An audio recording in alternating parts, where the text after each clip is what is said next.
show is a cross between a football match, a carnival and a rock concert, and completely spectacular. It's an aerial spectacle that involves skills of all sorts. It's got to move people, it's got to be entertaining, it's got to be exciting.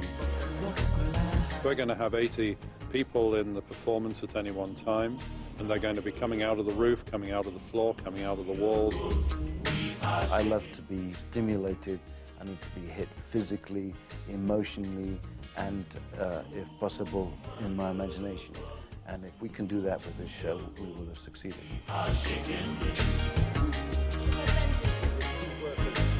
We're looking for young people, 16 to mid-20s.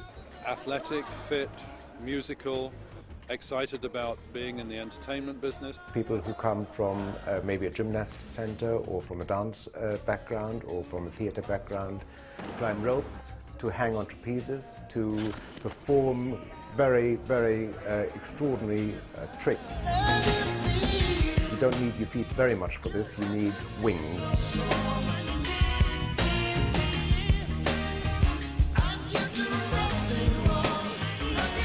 From Cardiff to Glasgow, thousands auditioned from a wide range of backgrounds and experience. It was demanding and rigorous, as we needed stamina, great upper body strength, determination, and, most importantly, a head for heights.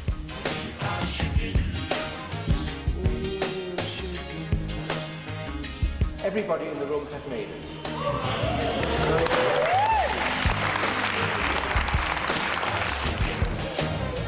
Wow. Wow. Absolutely unbelievable, I tell you, I can't believe it. It will change my life. Ready for it. My feet are killing. This is history, and it's a great point for us to go forward and do some excellent stuff. The circus space in Hoxton was where the Lucky 90 went to start training on 2 specially created aerial and acrobatic courses. The training's been fantastic. We are getting really, really fit, and we are learning some really good skills that are going to stand us in good stead. First 6 weeks was pressure. It was really hard. We had to learn a lot of skills in a short period of time. I haven't done things like this before.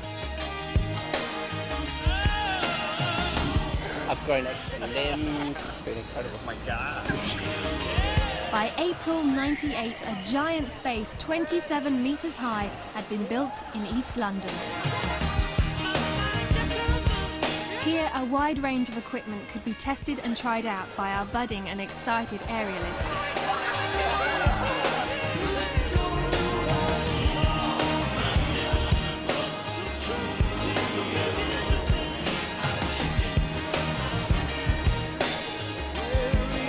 So this is my big playroom here. So I have filled full of things and I play with them.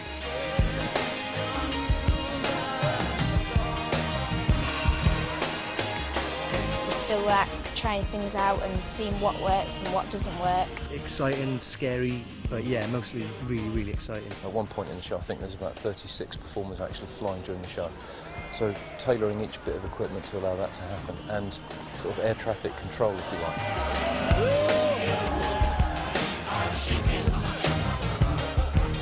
Meanwhile, Keith Kahn has been busy designing incredible costumes and 3-dimensional props.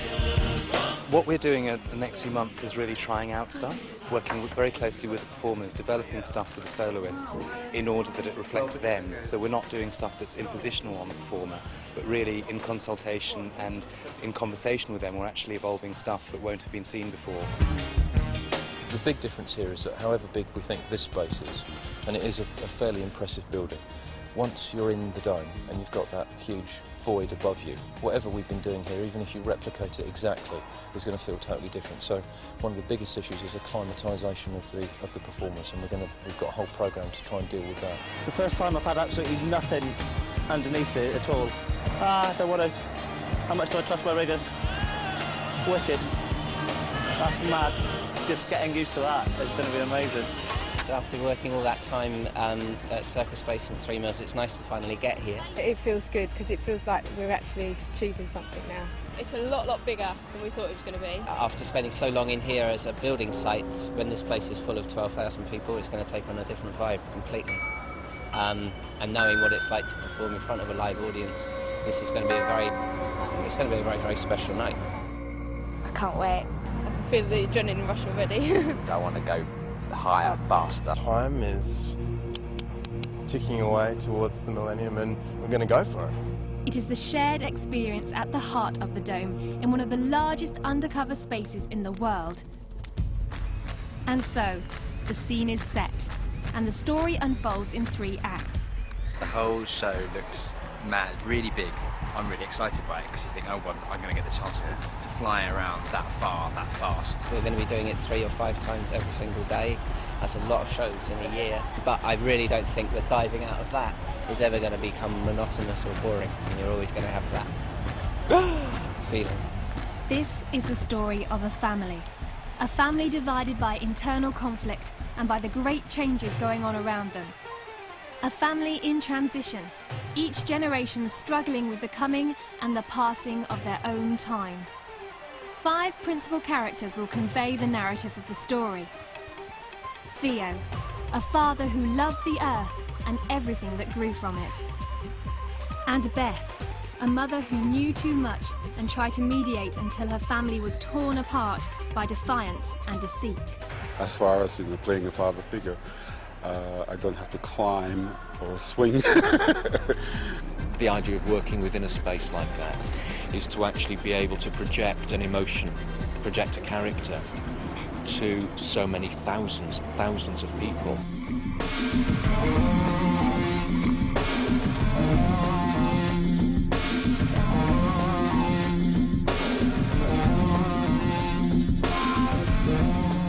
Ion, a son who loved machines, taming the fire that destroyed his father. My character deals with the industrial age. Yeah, and he sort of throws lightning bolts and fireballs and things, so I think I'll enjoy some of that. Interesting because it's a whole new world of doing physical acting. It's not a script that was just given, it's something that I have to believe up here in my head and create.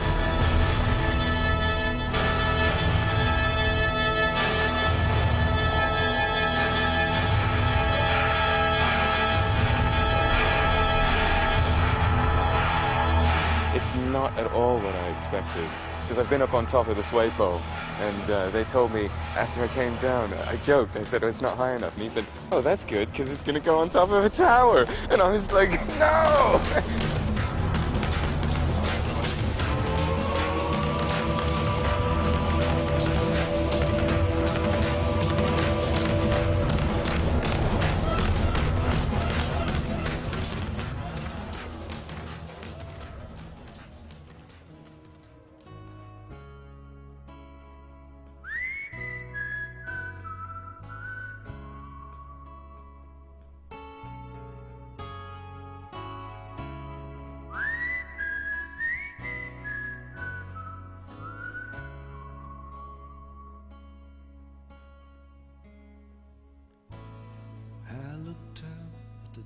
Sophia, a daughter who defied her father and fell in love with an outsider. Skyboy, whose dreams turn from mischief and seduction to rebellion and love. The biggest challenge really is to make him real, I think, rather than make him too ethereal and wishy-washy. I mean, it's partly to do with making his world, the world of the air, believable and real, and it's partly about making the relationship real. So you're having to really have no inhibitions and just let it out and just feel comfortable with it every day. The person will always come through. If it's a true commitment, it becomes a real moment, and that real moment is a spark that flies right across into the audience. When you get different people from different backgrounds just firing ideas, that is a process that I enjoy a lot, and from my perspective I am pushing out into areas that I haven't been in before.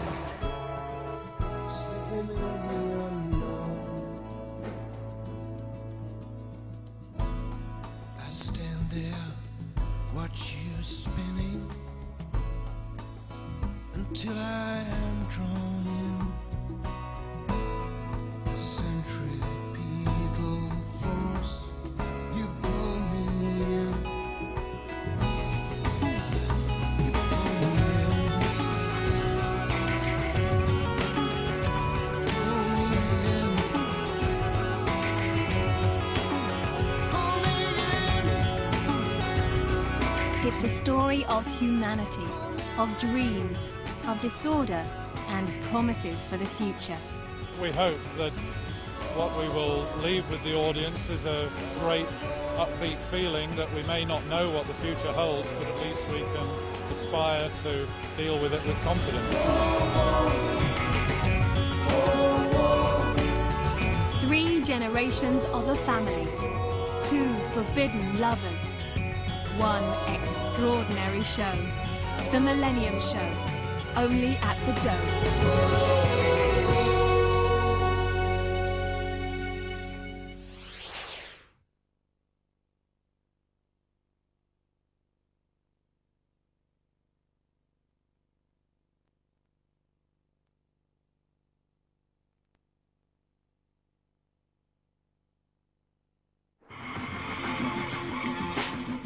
Music by Peter Gabriel, designed by the creator of rock spectaculars for the Rolling Stones and Pink Floyd. This is what the Millennium Show's meant to look like. It's a spectacular circus and a contemporary fable about the conflict between nature and technology.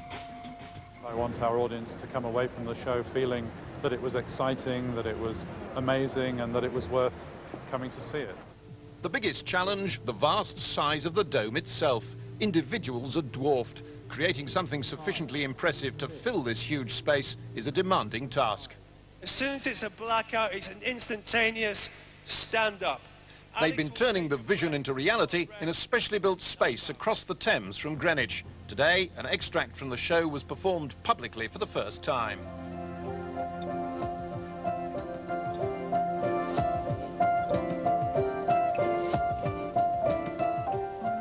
It's been a fun thing for me and pushed me into areas that I wouldn't normally go into.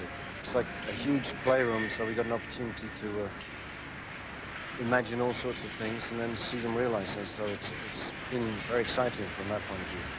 Some of these performers have been training for a year, and they've still 3 months of rehearsals to go. It's a reminder of how much time and effort, as well as money, has gone into the dome as a whole, and how little time remains to get it finished.